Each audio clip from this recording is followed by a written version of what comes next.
Hello everyone and welcome to JohnnyKpicks, where I break down my 5 favorite fights for the upcoming UFC event this week. This week we have UFC Vegas 37, Smith vs. Spann. Okay, so before I get into my picks for this week, I'm going to go recap my picks from UFC Vegas 36, Brunson vs. Till. It looks like I went 5-1 again. I picked Shore by decision, Paddy Pimblett, Moreno, Aspinall by knockout, and Brunson correctly. So if you followed any of my picks and you won some of your bets, congratulations, and I'll try to keep the momentum going. If you like any of my predictions or my content, please go ahead and take down that like button and rear naked choke, just like Brunson did to Till. Also later this week, I'm going to come out with another video breaking down some of the bets I'm going to be doing instead of just predictions, so please stay tuned for that. Alright, so let's get to my picks for UFC Vegas 37, Smith vs. Spann. Okay, so the first fight I'm going to break down here is Impa Kasanganay versus Carlston Harris. Impa is 9-1. He's 27 years old, 5'11 with a 75-inch reach. And Harris is 16-4, 34 years old, 6 foot with a 76-inch reach. So I'm sure everybody remembers Impa being knocked out by Buckley a few fights ago, and actually Buckley is on this card. But other than that little gaffe that Impa did, he possibly could be undefeated in the UFC. This is a classic striker versus grappler matchup, I think. Impa has a 5.08 strikes landed per minute with a 49% accuracy. He's actually a pretty well-rounded fighter as well. He can go on the mat. He did submit his last opponent, so he can submit you too. The only thing is Harris is really, really good at BJJ. Like, that's his bread and butter. He is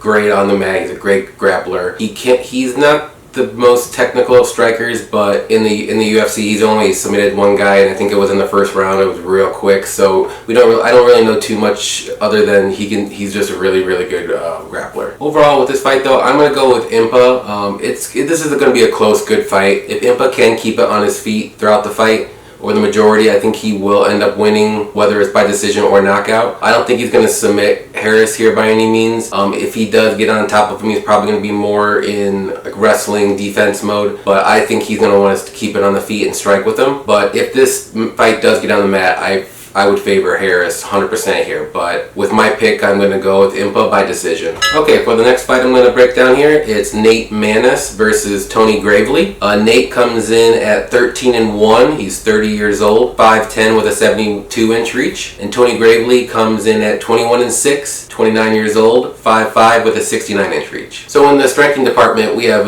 Nate coming in at 2.4 strikes landed per minute with a 45% accuracy, and Tony has a 4.01 strikes landed per minute with a 54% accuracy. The one thing that worries me about Nate is his strikes absorbed per minute, and that's at 4.63, so that's a negative 2.23 difference. To me, that's no bueno. He gets hit, he doesn't do a lot of volume, and he gets hit more. So that's always a big red flag for me. Also in this fight, Tony averages about 6 takedowns per 15 minutes compared to Nate's 1.33. But Nate does have a pretty good takedown defense at 88%. So if Tony wants to try to get him on the ground, which I believe he's going to try to do, it's not going to be easy for him. So he's going to have to work for it for sure. With this pick here, I'm going to go with Tony. I think he's going to get the takedowns early and often and get to work when he's on top of him. I know he's going to have to be a little bit defensive when he's on top of him though, because Nate can submit you when he's on his back, so he's gonna have to be careful with that. Just in case though, if he doesn't want to get on the mat, I think he could outland him and outstrike him. He does have power in his hands, Tony does, so there could be a knockout there. The only thing that kind of worries me with picking Tony here is the height difference, the 5 inches. If Nate can somehow get on Tony's back, I think it's gonna be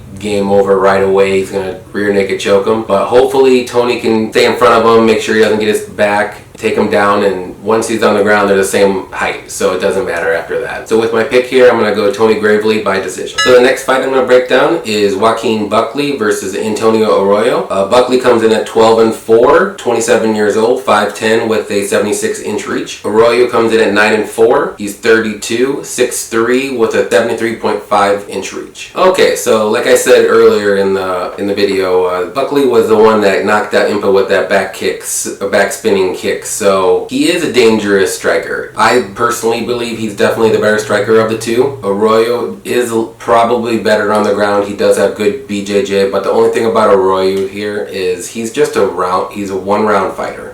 His cardio gasses after the first round, and he just doesn't do anything. Like, he just sits on the mat if you take him down and doesn't do anything. He'll stay on the ground if you want to be on his feet. He'll stay on his feet and he won't do too much. So in this fight here, I think if Buckley can just keep the pressure on him, I know he likes to stay on the feet. He doesn't really want to go to the ground, which is totally fine. It's probably where he should be to win this fight. I'm not saying Buckley's the best fighter by any means here. I really believe that this is Buckley's fight to lose. So give me Buckley here, and I'm going to say Buckley by knockout. I think he's going to get him after the first round, maybe the second or early third round here. Whether it's ground and pound or if he just hits him and then he just finishes him on the ground. So either way, give me Buckley by knockout. Okay, the next fight I'm going to break down here is Cutelaba versus Kevin Clark. Not Kevin, it's Devin. Okay, so the next fight I'm going to break down is Cutelaba versus Devin Clark. Ian is 15-6-1. He's 27 years old, 6'1" with a 75-inch reach. Devin is 12-5, 31 years old, 6 foot with a 75-inch reach. Okay, so in this fight, I really don't want to get too much in the numbers here, but we have Ian being the better striker here for sure. He's 5.03 strikes landed per minute with a 40% accuracy versus Clark's 3.33 strikes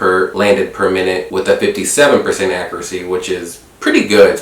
Anything over 50% is really good. This fight really hinges on one thing and one thing only, is can Devin Clark survive the first round of Ian's pressure? Because if he does, I feel like this is going to be an easy win for Devin. Ian's shown that he goes pretty much all out, doesn't care what happens. He doesn't care about his cardio in the first round. He wants to get you out in the first round. If you get out of that first round, the second and third round, he's gassed. He can't do anything. With that being said, though, I can't trust his cardio enough to pick this guy. I know he's very dangerous in the first round, and I know Clark has been KO'd and submitted a pretty decent amount of time, so he can get knocked out by Ian. I don't see Ian submitting Devin Clark by any means. I think Devin can get a well-timed takedown in the first round and keep him on the ground for the majority, just to wear him out. And then once that second round hits, whether Devin wins that round or loses, I think he's going to take over the second and third round and either win by a decision or maybe a late round knockout when he's super gassed.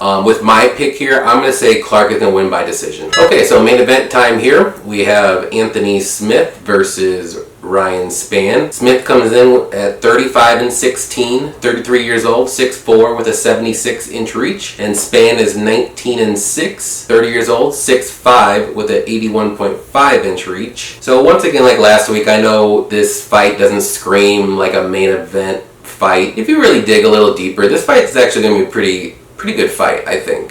Should it be a main event? Probably not. Maybe co-main event. What are you going to do? That's what the UFC gives you, so you got to take it. So in the striking department here, Spann averages 3.55 strikes landed per minute with a 45% accuracy, and Smith has a 3.00 strikes landed per minute with a 47% accuracy. Spann definitely does have the power advantage, I believe. He does like to get you out early KO in the first round if he can. He does have a really good ground and pound game too. So Smith is definitely going to need to play it smart in the first round here and keep his distance if he wants to win this fight. If this fight does get to the ground, I think Smith has the advantage here with his BJJ. Spann is a good wrestler. He can take you down, like I said. Prefers to be on his feet. He'd rather strike with you. He doesn't want to get down the ground and potentially get submitted. I think that's going to be his game plan here, is to stay on the feet and try to strike with Smith. Like I said, if Smith keeps his distance here, he does have really good jabs and leg kicks, so he can keep his distance away from Spann. He doesn't want to get too close to him because, like I said, Spann's power is legit. He can knock out anybody. And I know Smith is a very tough guy. He doesn't get knocked out too many times, and he has a lot of fights under his belt. He's not going to want to test Ryan's power for sure. I think Anthony's path to victory here is to eventually wear him down a bit, maybe clinch up with him along the fence, try to get a well-timed takedown, maybe